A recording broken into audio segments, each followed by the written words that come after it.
ये आकाशवाणी रायपुर है। छत्तीसगढ़ी समाचार बुलेटिन के संग शुभा मिश्रा के जय जोहार। अब सुनाओ आज के प्रमुख समाचार। प्रधानमंत्री हा सबो राजनीतिक दल मन ले माई लोगिन मन बर आरक्षण लागू करे के मुद्दा ला राजनीतिक लड़ाई ना बनाए के करीन अपील। आज पूर्व प्रधानमंत्री अटल बिहारी वाजपेयी के पुण्यतिथि। राष्ट्रपति प्रधानमंत्री के संग छत्तीसगढ़ के राज्यपाल मुख्यमंत्री हा घलो दिन श्रद्धांजलि। और कोरबा जिला में सरलग बरसा के सेती बांगो बांध के 5 गेट खोले गे हे। प्रशासन हा करीब 35 गांव बर बाढ़ के अलर्ट जारी करे हे। अब समाचार विस्तार ले। राष्ट्र आज पूर्व प्रधानमंत्री अटल बिहारी वाजपेयी के पुण्यतिथि में ओमन ला श्रद्धांजलि देवत है। भारतीय जनता पार्टी के वरिष्ठ नेता और पूर्व प्रधानमंत्री वाजपेयी के बछर 2018 में आजे के दिन निधन हुए रहिस। अटल बिहारी वाजपेयी 3 घौ देश के प्रधानमंत्री रहिस। राष्ट्रपति द्रौपदी मुर्मू, उपराष्ट्रपति श्री पी राधाकृष्णन और प्रधानमंत्री नरेंद्र मोदी हा आज राष्ट्रीय राजधानी में पूर्व प्रधानमंत्री अटल बिहारी वाजपेयी के स्मारक सदैव अटल में फूल चढ़ाइन। उन्हें छत्तीसगढ़ के राज्यपाल रमेन डेका हा आज लोक भवन में और मुख्यमंत्री विष्णुदेव साय हा रायपुर स्थित अपन निवास में भारत रत्न और पूर्व प्रधानमंत्री स्वर्गीय अटल बिहारी वाजपेयी के पुण्यतिथि में फूल चढ़ा के श्रद्धांजलि दीन। प्रधानमंत्री नरेंद्र मोदी हा सबो राजनीतिक दल मन ले अपील करे है कि संसद और राज्य विधानसभा में माई लोगिन बर आरक्षण लागू करे के मुद्दा ला राजनीतिक लड़ाई ना बनाए जाए।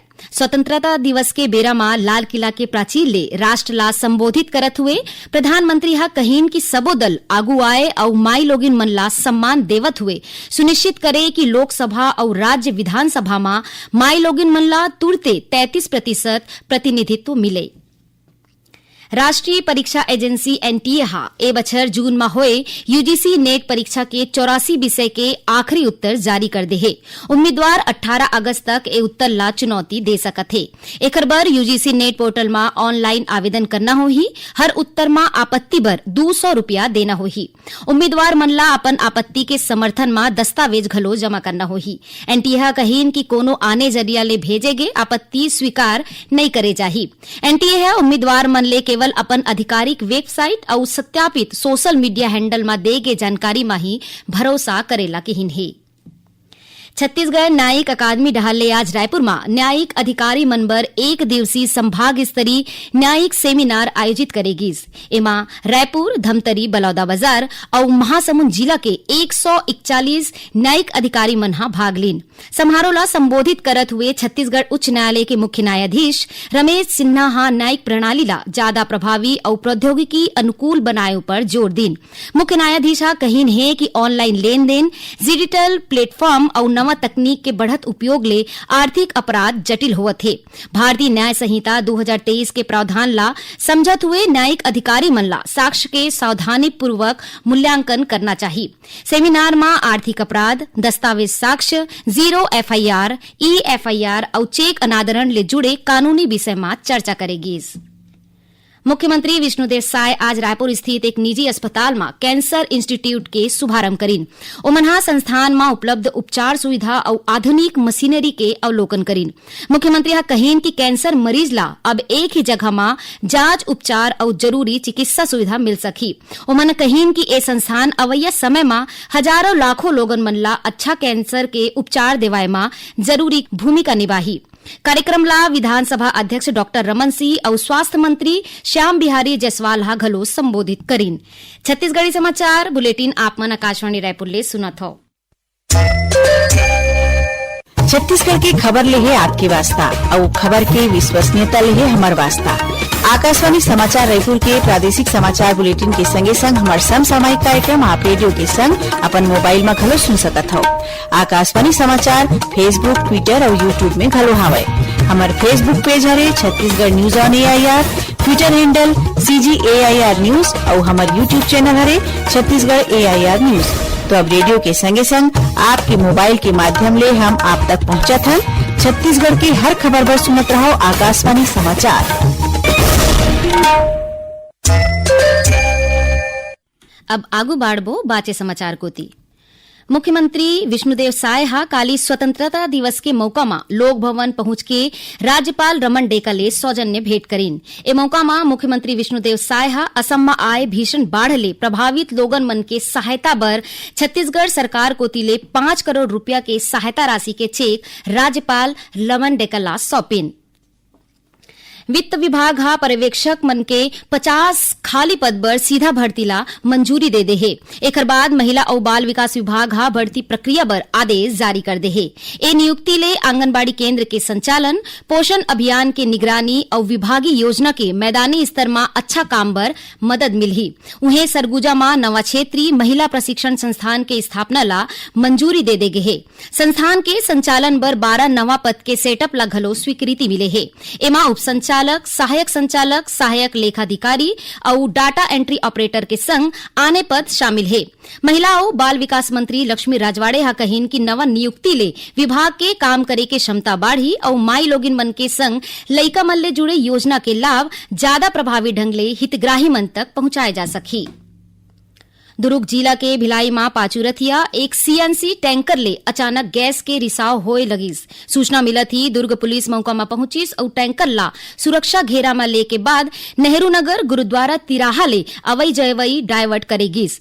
सुरक्षा ला देखत हुए नेशनल हाईवे में गाड़ी मन के अवई जवई घलो रोक देगिस। गैस रिसाव रुके के बाद टैंकर के वॉल ठीक करेगिस और ओला सुरक्षित जगह पर रवाना करेगिस। एकर बाद हाईवे में अवई जवई चालू कर देगिस।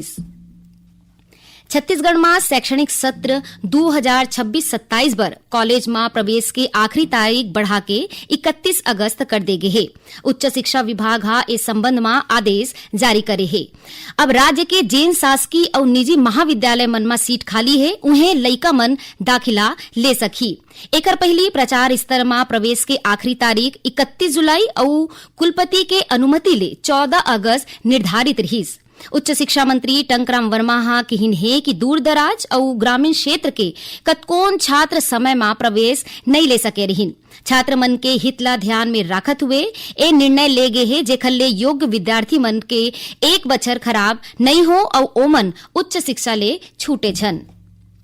कोरबा जिला में सरलग बरसा के बीच मिनी माता बांगो बांध के 7 गेट खोल देगे है। बांध ले करीब 25,000 क्यूसेक पानी हसदेव नदी में छोड़े जावत है। एकर चलत नदी तीर के निचला इलाका में बाढ़ के स्थिति बने के आशंका है। प्रशासन हा करीब 35 गांव बर बाढ़ के अलर्ट जारी करे है। लोगन मन ला सतर्क रहे और सुरक्षित जगह में जाए के सलाह दे गे है। ओती तेज वर्षा के कारण सूरजपुर जिला के प्रतापपुर विकास खंड के गांव धोंधा तीर नदी में बने पुल हा बह गिस। ए पुल ला करीब 10 करोड़ रुपया के लागत ले बनाए गे रहिस। पुल बह जाए ले गांव के लोगन मन के अवई जवई प्रभावित होए है। ए घटना के बाद स्थानीय लोगन निर्माण एजेंसी ऊपर गुणवत्ता में लापरवाही और भ्रष्टाचार के आरोप लगावत है।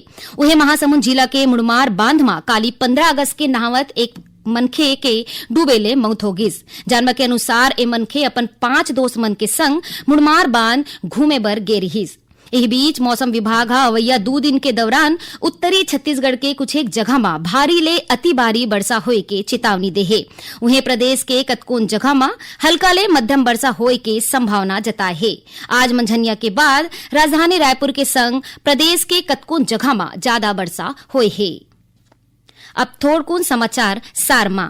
बलरामपुर जिला के रामानुजगंज वन परिक्षेत्र के शिवपुर के जंगल में आज हाथी मन हा एक मनखे ऊपर हमला कर दिस, जेखर ले उखर मौका में ही मौत हो गिस। और उधमतरी जिला के श्यामतराई नाका चौक तीर अज्ञात गाड़ी के टक्कर ले बाइक सवार एक मनखे के मौत हो गिस। आखिर में प्रमुख समाचार एक घाव फेर।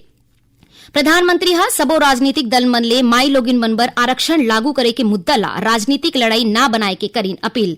आज पूर्व प्रधानमंत्री अटल बिहारी वाजपेयी के पुण्यतिथि, राष्ट्रपति प्रधानमंत्री के संग छत्तीसगढ़ के राज्यपाल मुख्यमंत्री हा घलो दिन श्रद्धांजलि। और कोरबा जिला में सल्लग बरसा के सेती बांगो बांध के 5 गेट खोले गे हे। प्रशासन हा करीब 35 गांव बर बाढ़ के अलर्ट जारी करे हे। एकरे संग छत्तीसगढ़ी समाचार बुलेटिन इही सिरावत है। जय जोहार।